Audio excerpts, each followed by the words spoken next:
If you have ever watched the sequels, you would have realized how small and minuscule the Resistance fleet was. There was practically no support, and this really bothers me. Now, many will say it was because the New Republic did not support them, and simply to that I say, that would be so improbable. The Resistance was started by Leia Organa, a renowned hero across the entire galaxy.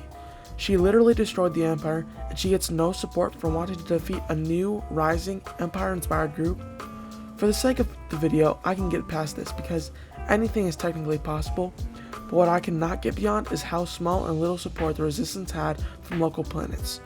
From what I have researched, after most of the New Republic's fleet was destroyed in The Force Awakens, the rest of the New Republic ships were sent to defend their home planets. And if that is so, which I find hard to believe, the entire galaxy would disband like that. Why were the local planets near the unknown regions and beyond not sending their ships to the Resistance to defeat the First Order, especially since Leia Organa was leading them? Delving deeper into the fleet specifically, it is incredibly underwhelming. When the Resistance went to Exegol to defeat Palpatine and an otherworldly fleet, they brought a CR-90 and a bunch of fighters. This is straight up criminal. How can Leia and the Resistance manage to muster up this little of troops? The First Order has destroyed the entire systems, committed mass murder on a multitude of planets, yet the only fighting force fighting them is the size of a local defense fleet. How wonderful. Comparing the Resistance fleet to the Rebel fleet is night and day difference. Comparing them to the Phoenix Cell, which is mostly a local task force enacting guerrilla warfare on the Empire, they are by far weaker. Phoenix Cell manages to gather a few corvettes, a quasar carrier, a Pelta frigate, as well as a few Nebulons. They also had some other less notable ships. The Resistance manages to get a few fighters and a CR-90 corvette. That is absolutely ridiculous. And this lack of realism shows a greater theme in the sequels. The original and prequel series focuses on the galaxy and the happenings in it. The sequels are purely built on people and characters. In the first two trilogies, the movie is based around characters, no doubt, but it focuses on their actions and the greater consequences and effects they have on the rest of the galaxy. But no, the sequels are the exact opposite. The sequels fake you into believing that these characters are saving the world, and what they do is incredibly important, but it's not like that at all. No matter what victories or losses the Resistance endures, the galaxy doesn't gain any effect. The Resistance could escape the grip of the First Order like they did on Crait, or they could destroy practically the entire First Order fleet like Admiral Holdo did, yet nothing seems to change. It almost feels like that they totally forgot about the world-building aspect that George Lucas focused so heavily on.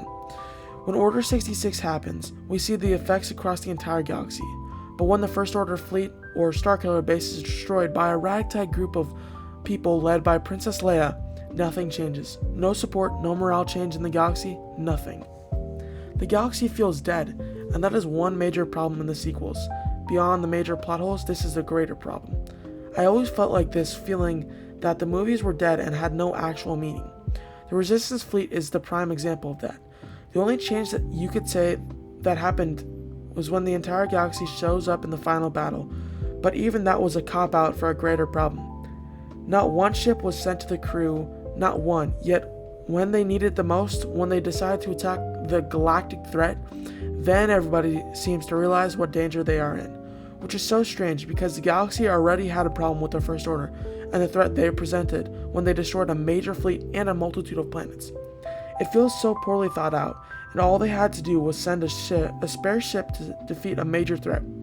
The main theme of the original trilogy was that the galaxy worked together, putting all their chips into one fleet to defeat the rulers of the galaxy, yet in the sequels, all of that is forgotten and traded for a character list that flops so poorly that none of them are marketable or even memorable. Rey is supposed to be the next great of Star Wars, yet she isn't even as memorable as any Skywalker, or even a character like Obi-Wan, whose presence in the prequels and a part of the originals is more powerful and important than any of Rey's victories or decisions. In totality, the creators of the sequels couldn't even do the littlest thing and give the Resistance a decent fleet composition, and beyond that, even put life into the galaxy that was already pre-built for them by George Lucas. It cannot get worse, right?